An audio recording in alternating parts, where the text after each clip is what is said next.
This is for today's life motivation. You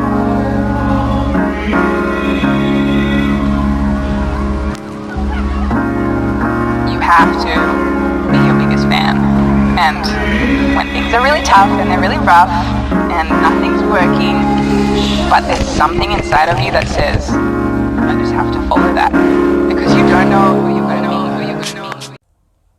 Anxiety, the one that can actually or literally kill us. Anxiety is the dizziness of freedom. If we are not empty, we become a block of matter. We cannot breathe or we cannot think. To be empty means to be alive. To breathe in and to breathe out.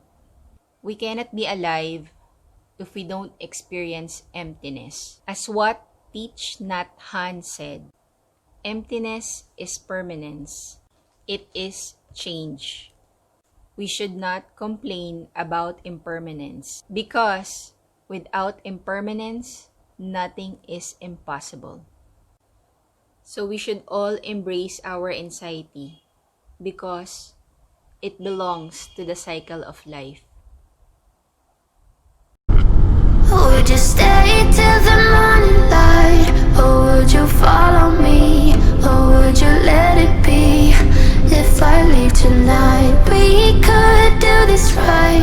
We'll find the remedy. Or would you stay with me now till the morning light? Before you turn away, I just want you to know that